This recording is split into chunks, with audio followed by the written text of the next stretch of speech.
this talk is on debugging, and I was just debugging part of my little presentation. That part doesn't look right, and I thought, well, I'll just show you the regular screen on that one, and I'll debug it later. A talk on debugging that has bugs in it. So I have a notion of about testing tools is that it's basically they're all good. Everything that we've got that helps us find bugs in some way has some value, which raises the question, should you use all of the tools all of the time? And the answer is probably not, and because we have finite time constraints.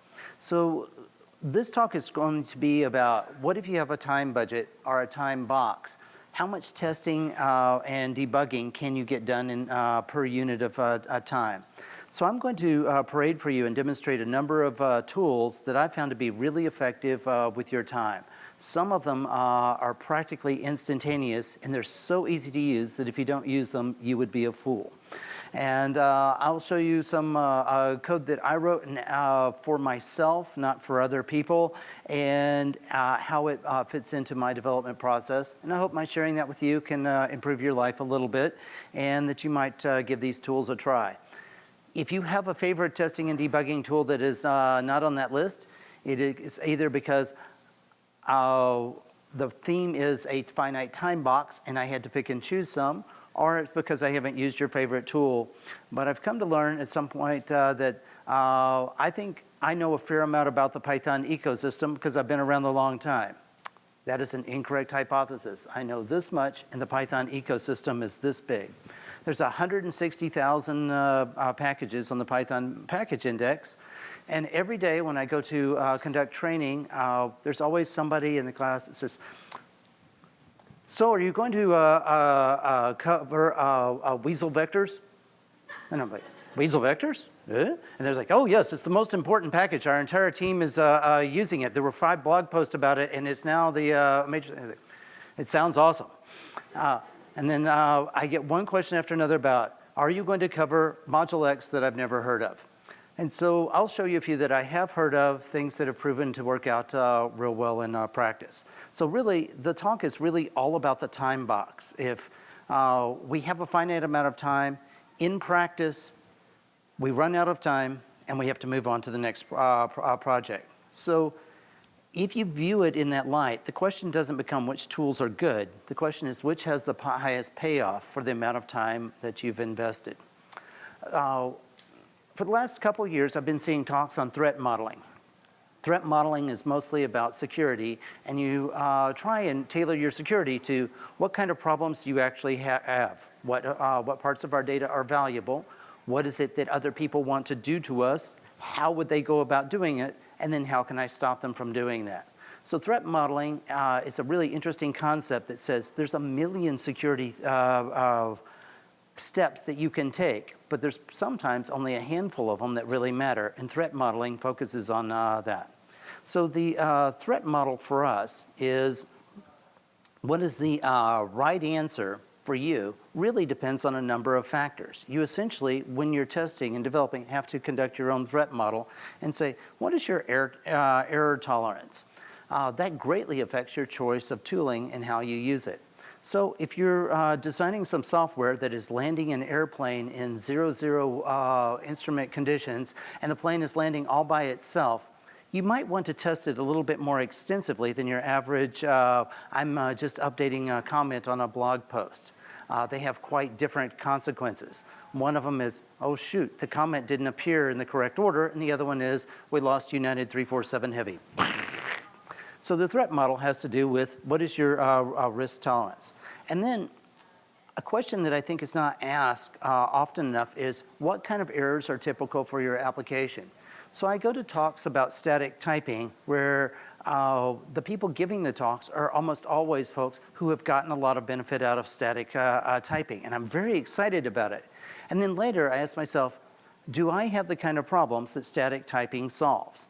And I do have some of them, but most of my problems are never typing problems. They are other type of issues in my code. So static typing is less useful for me than it is for other people. For some other folks, if typing problems are the kind of problems they have, then you really want to use static typing. So if conflating types is your principal risk, then you get value from static typing tools. What about code where you don't have a whole lot of control of the inputs? They come externally and they can be almost anything. Your problem then becomes separating out noise from good data, and it's easy to test good data. That's the expected case. So what do you do for the unexpected case? Well, test engineers and QA folks know that testing is an art, and they put a lot of thought into what is the craziest possible input I can put into something. I know what you're thinking. Can we automate that skill? And the answer is yes. There's a tool called Hypothesis, and it's really good at slamming your application with all types of crazy data. It's not quite fuzzing, but it hits it with the kind of test cases that a good QA engineer would typically come up with, and it does it in an automated fashion. And we'll see some value in that in this example. On each of these tools, I'm going to tell you that I like them because I use them a lot. But on each of these tools, I'm going to tell you some cautions with them as well. So everything has a strength and a weakness, and I thought I would point out both. If I point out a weakness in your favorite tool, just recognize that no tool is perfect. So with that, we'll go on to one that people pick on a lot is PITest. I love PITest. Lots of people hate PITest. I am not a PITest hater. So one of the best things about PITest is it's the simplest, lightest weight form of testing you can do. It's so easy that I really believe that you'd be a fool not to use it. I use it all the time, particularly when I'm making greenfield software and I'm building something new. Because the act of writing the PITest and the examples teaches you how to use your own software. And that doesn't sound important. If you write 2 or 3 functions, you know how to write those functions. But if you write 50 or 100, by the time you're on number 50, you've kind of forgotten the patterns of the first one.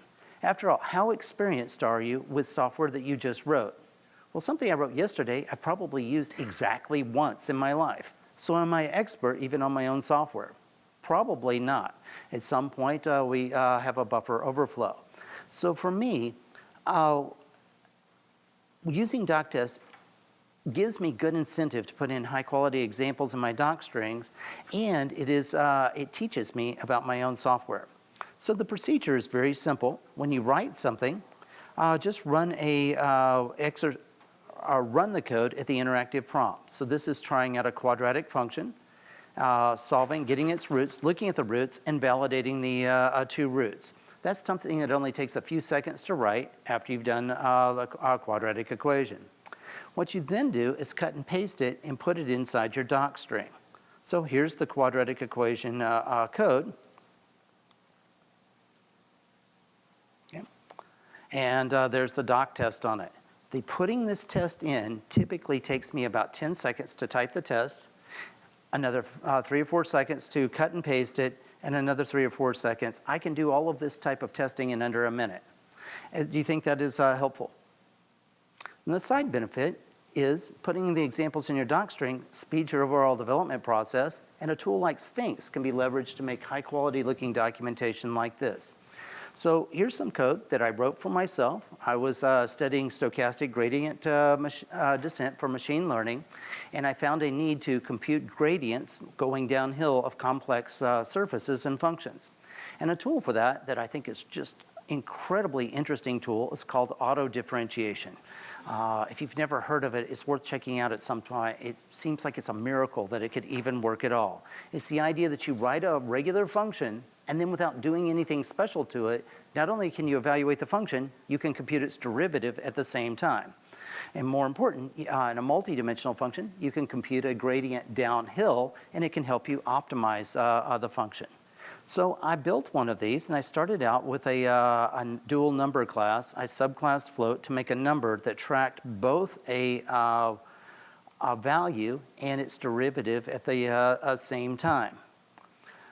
And so it started out as a very simple class, adding, subtract, multiply, and divide. This is just a normal multiply, and this is the product rule from calculus, u times dv plus v times du.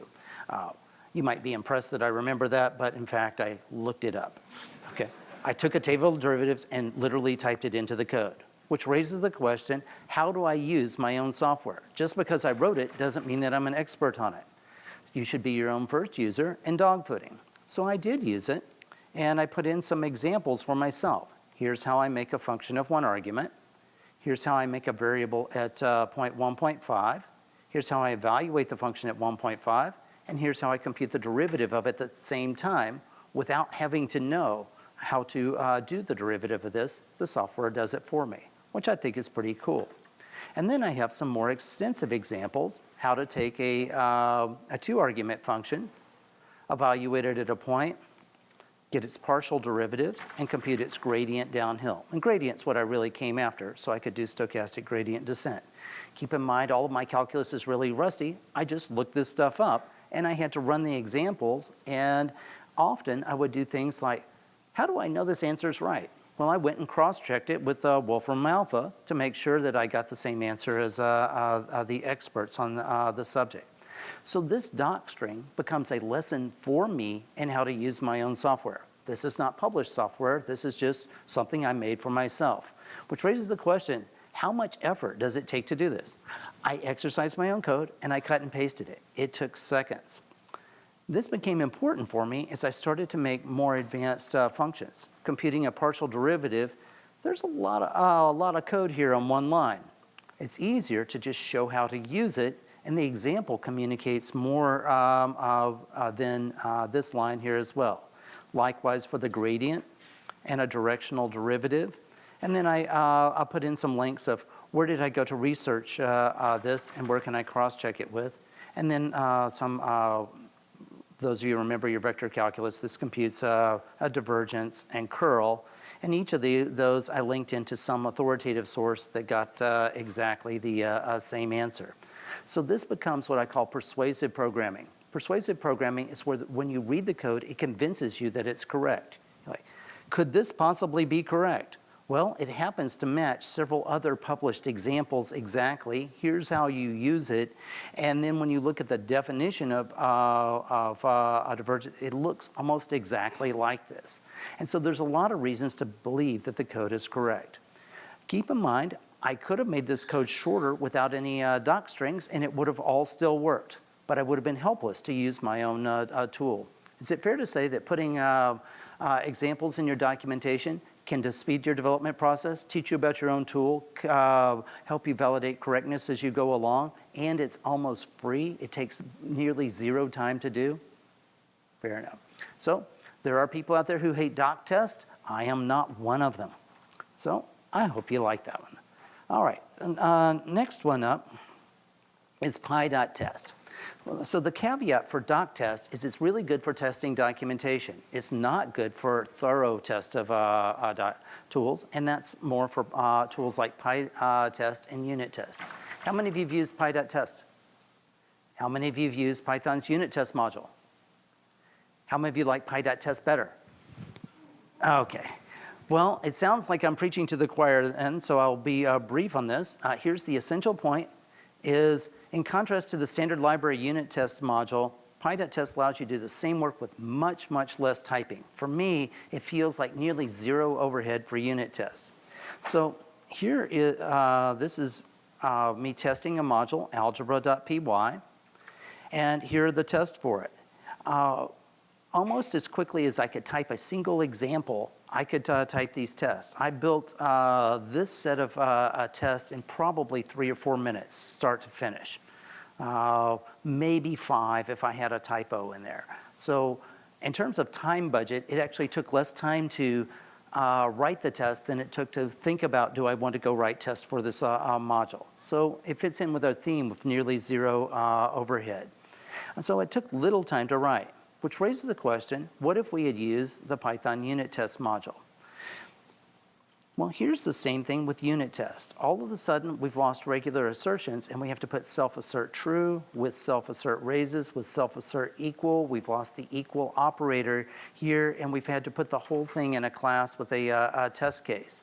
And so the word count here, or the character count, is a little bit more than 60% greater than the other one. And 60% doesn't sound like a lot. But I remember Kent Beck, the original author of unit tests, he doesn't use unit tests as thoroughly as most people. And he was the creator of the concept. And people ask, why don't you go for 100% test coverage? And he said, I don't get paid to write tests. I get paid to write code that works. And so my output isn't, here's a million tests. What I get paid for is here's some working software, and I've done enough testing to convince myself that it's correct in all of the essentials. And his thought there is that there is a cost for writing all of these tests, and at some point, it stops paying you back. So he tends to test significantly less than 100%, but he tests all of the important things. So fitting into that notion of a time budget, if you can save 40% of the typing just by switching to PyTest, do you think you'll be able to get more testing done in the same amount of time? I test more than Kent Beck. Why? Because I use a tool that lets me type the test in faster. Simply it. Nothing more, nothing less. All right. Next one, coverage. How many of you use coverage? Coverage is awesome. Coverage is dangerous. Okay. I like a coverage because it's very easy to use. Literally, this is all there is to it. It is so easy to use that if you don't use it, you're a fool. It's like, well, I didn't have time to use coverage. Really? You could actually type this line in 15 seconds. You didn't have 15 seconds? Like, well, I had to go to Starbucks and get a cup of coffee. Oh, I see your point. That's why you didn't test your code coverage. And it gives you a quick summary report of your test coverage. Oh, look at that. The algebra package I've got extensive coverage for, which is great. And now I can look through and annotate it, and it shows me every line of the file that executed all the way through top to bottom. And I can see the only thing that didn't run is my main section, which is fine. So if you discount that, this is 100% test coverage. Pretty awesome? You like 100%? Are any of you worried? I've used great tools here. Notice this code has doc test, and it has 100% test coverage of a unit test, and you just saw the unit test. It covered the normal cases, and it also covered the exception cases. And the code for algebra that you saw on the previous page is fairly simple. Let's go look at it. I thought I had algebra on here. All right, perhaps not. It's under doc test.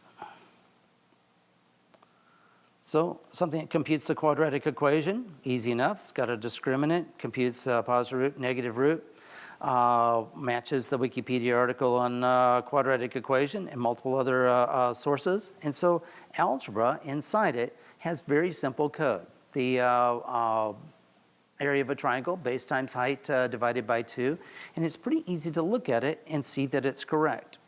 And it was pretty easy to doc test, and it was pretty easy to PyTest, and it had 100% coverage, and I ran it through a PEP8 checker, even though I hate PEP8 checkers.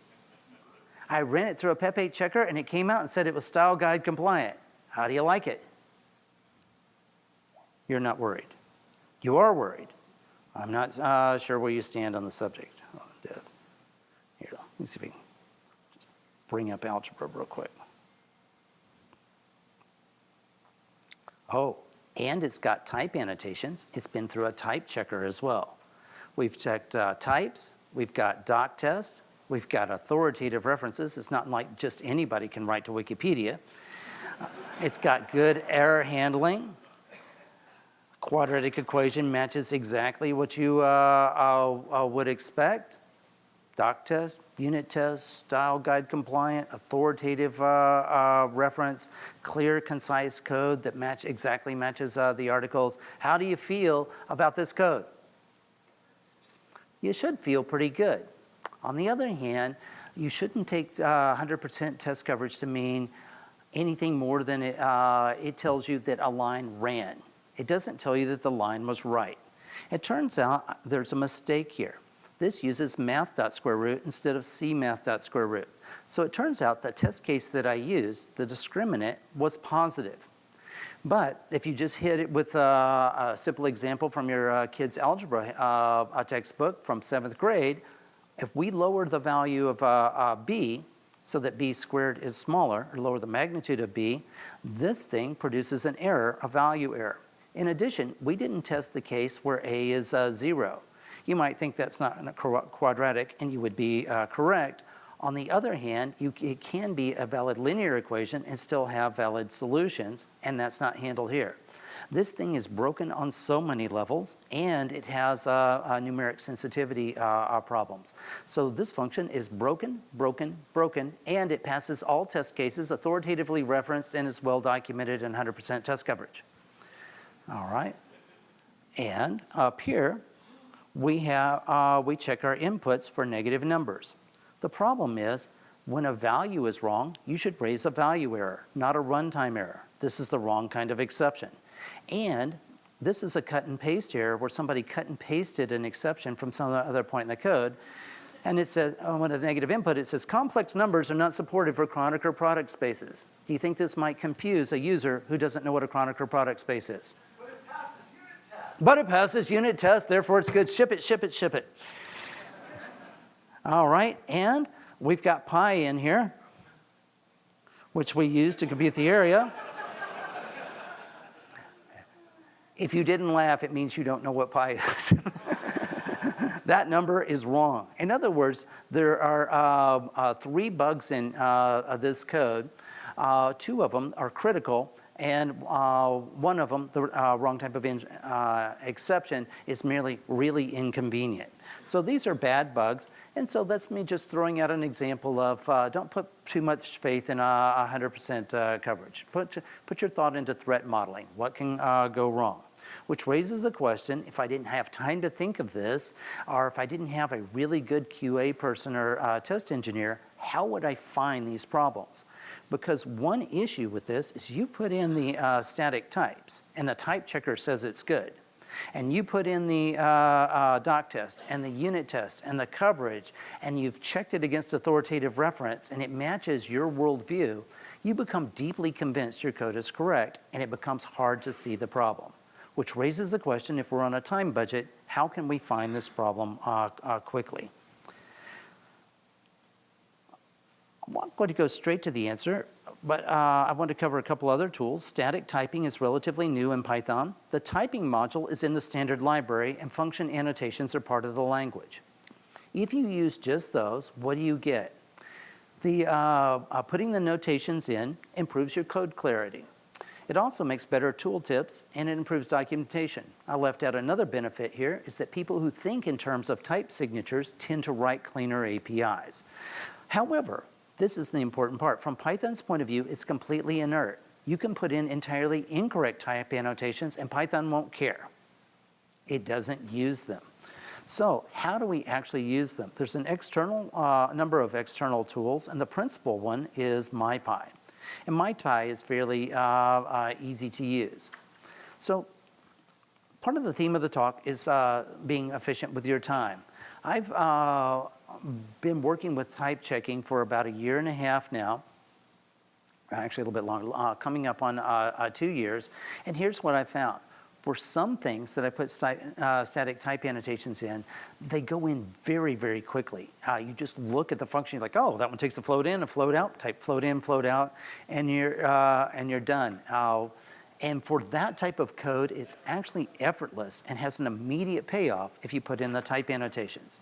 On the other hand, if you have a lot of what are called not convariant, covariant and contravariant relationships, if you commingle regular dictionaries with default dicts with chain maps, if you were casting up and casting down, if you were using tools like partial along the way, you will spend an enormous amount of time wrestling with the type checker. And I found that in some cases, it takes me 10 minutes to write the code and 2 hours to get the type checker to come to believe that it's correct. So for that kind of code, I haven't gotten benefit from static type checking. From other type of code, I have gotten some benefit. That said, type errors are a thing that I rarely have. So it does find errors for me, but it's exceptionally rare for it to do so.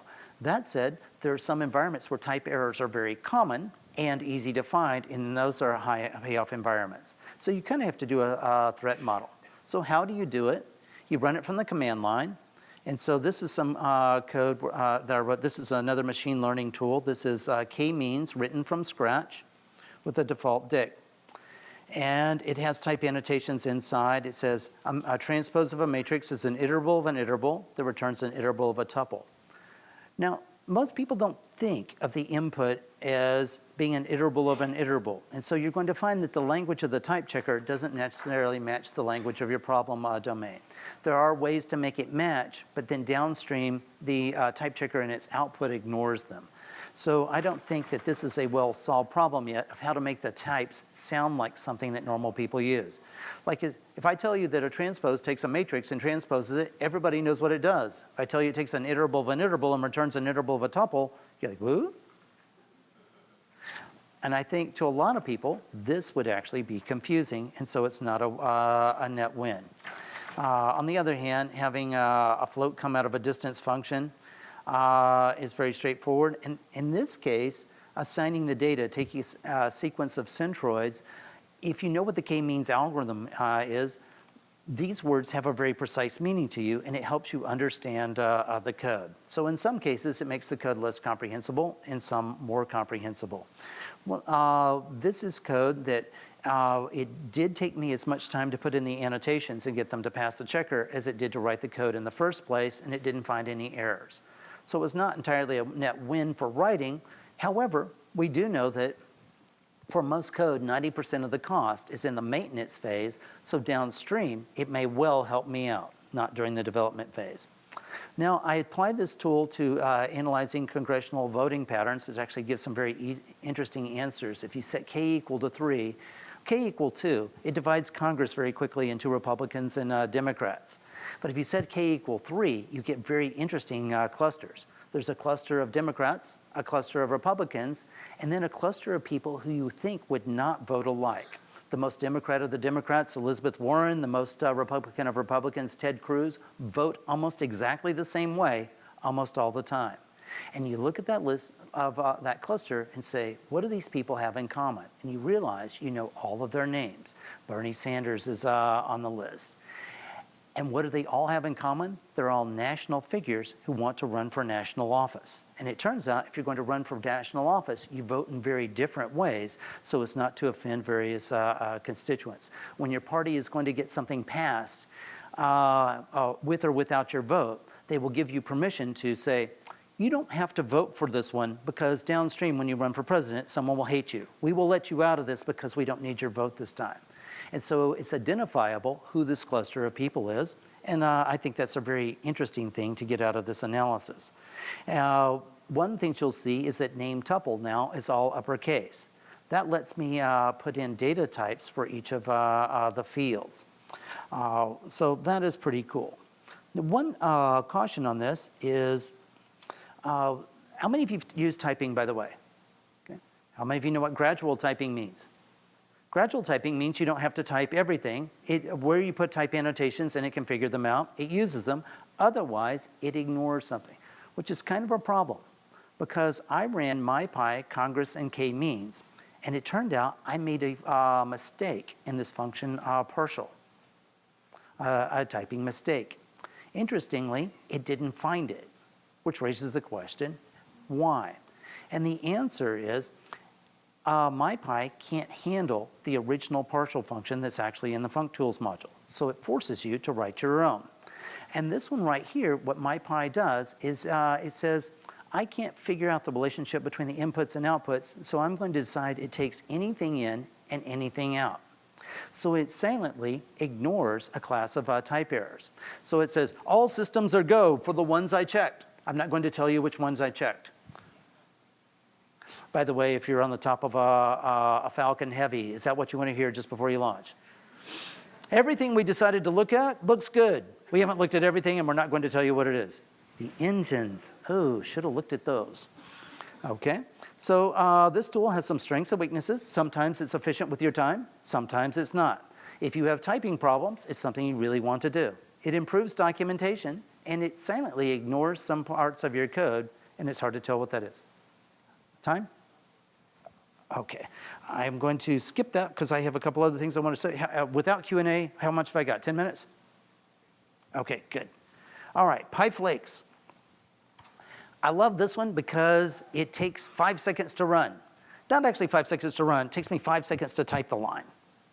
Maybe that tops. And unlike PyLint is highly opinionated, gives you a lot of output, and it says things like, oh, you had a lot of if statements in that function. It's like, well, it's a very iffy function. It's supposed to.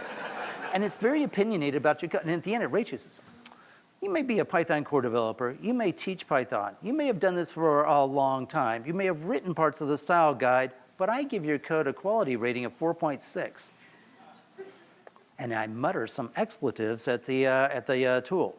So I'm not a huge fan of PyLint. That said, I know a lot of people like it, and if you're a person who like it, go ahead and use it. But I love Pipeflakes. Pipeflakes, pretty much when I run it, everything it tells me is actually a bug. I've got some module that I imported but didn't use, and I have an undefined name. What do you think is the actual code problem here? This is pretty cool, and you don't need coverage for this. It just instantly says, by the way, on line 15, you misspelled collections. That's a really, really useful bit of feedback, and it can save you from embarrassment. Is that worth 5 seconds of your time? So this is a high payoff tool. If you don't use it every time, you're a fool because it's cheap. And now we get to hypothesis, and hypothesis, there we go. What? The code didn't even show here. All right.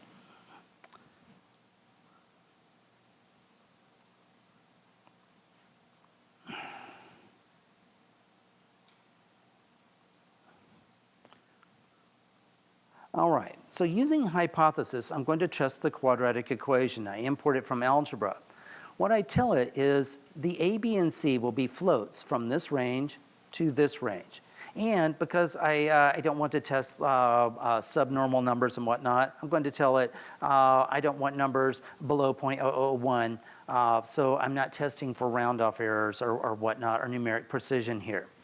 And then I give it a relationship that says when you run quadratic, the answer should be the actual roots of this equation. So this is very easy to write, and you essentially aren't making the test case. You're just saying there is a relationship between what do the outputs mean? They should have some relation to the inputs, and you're validating that it's the case. And so what it does is it has a strategy for generating the inputs. So the output of it is on this screen. I run test quadratic, and it runs a bunch of tests, and then tells me that I have a failing example. And one of the cool things it does is once it's got a failing example, it'll start simplifying the failing example and saying, well, it turns out the B doesn't matter in this failing example. I'll set it to 0. And it gives you the smallest edit distance that actually causes the problem. In other words, it homes in on the problem for you. And it turns out I've got a math domain error because of the square root. When B is small, the 4AC is big, and I get a negative discriminant. And so my hypothesis here, pun intended, is that it's easy to convince yourself that the code is correct when it's beautiful and passes all of these tools, and it can still be flat out wrong. In this case, the function was flat out wrong, and hypothesis is good enough to generate an enormous stream of test cases and home in on the problem for me. And it only takes a few minutes to use. So I think it's a really badass tool, and I hope you add it to your toolkit. Anyway, that's what I did to be efficient with my development time. I've not shown you any published code here. I've showed you personal projects or little snippets from training material. And so this isn't somebody paying me to do these tools. This is what I do for myself to make my life better. And that's my thesis on time-efficient testing and debugging on a budget. How was the show?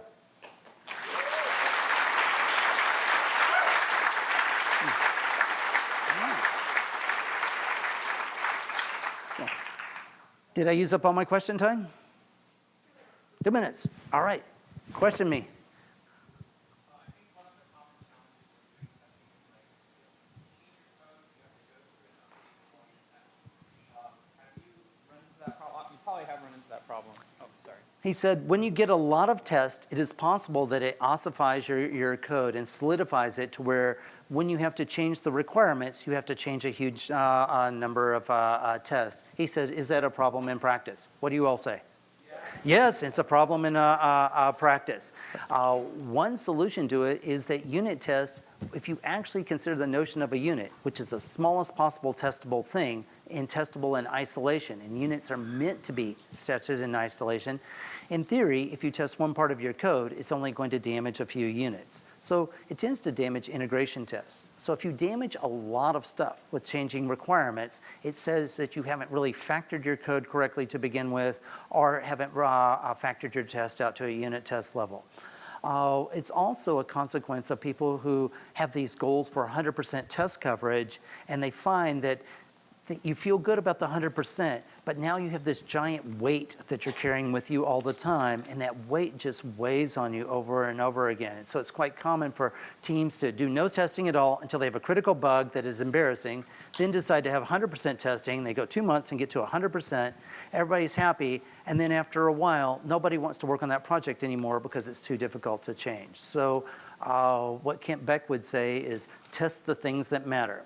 What Kent would tell you is test the smallest possible units. And then what other people will tell you is it's one of the facts of life. You do a lot of testing and the requirements change.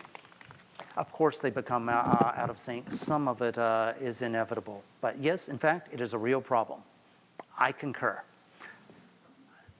Yes, sir. What is testing going to look like in the standard library in the near future? What is testing in the standard Library is that going to change, evolve, stay the same? In the standard library, for the most part, core developers are cruel to themselves and don't care about our own time. Instead, we care about other things like the standard library not having external dependencies. So a lot of us, core developers, really like nose or PyTest. But in the standard library, because we use unit test, which is our testing tool that we're kind of stuck with forever, whether it's awesome or not. And so we'll dog food it and use our own, which means it's a lot of work. We do have an advantage that the ossification that we get that your colleague just described doesn't affect us as much because the standard library is a standard. And so we try to, as little as possible, change the APIs. So we don't have nearly the fluidity that other projects have because we're essentially making you a promise that it's standard. That said, when I develop things in the standard library now, I don't put hypothesis in the standard library code, but I use it while I'm developing because it finds failing test cases very quickly. I fix the code and save the failing test case and put it back in the code. So you'll find that in my unit test, there's blocks of things that broke along the way while I made this. And so it became a vehicle for me making this. We are now using some continuous integration tools. We're on GitHub and doing the things that we probably should have been doing a long time ago. So now there's coverage analysis for our project and whatnot. And mainly the way we use the coverage analysis is if you make something new and you've missed a big chunk of the code during testing, it's nice to know about that. But we don't have a requirement for 100% testing because we try and cover all types of errors. Like every single time we allocate a unit of memory, we try and check to see if the memory allocation failed and return a memory error rather than seg fault. Well, it turns out it's nice to have that code in there, but it almost never triggers, and it's incredibly difficult to trigger of, I'm allocating 2 bytes. How do I cause memory to not only have 2 bytes? In Python, you can use mock or something to force a failure. But in C, it's quite difficult to say, I want this one particular malloc to fail for this test and for no other case. So 100% test coverage is almost impossible for us. But we do use some of these tools. Excellent question. All right. Fini, thank you so much for inviting me. Thank you for the sponsors. Have a wonderful day.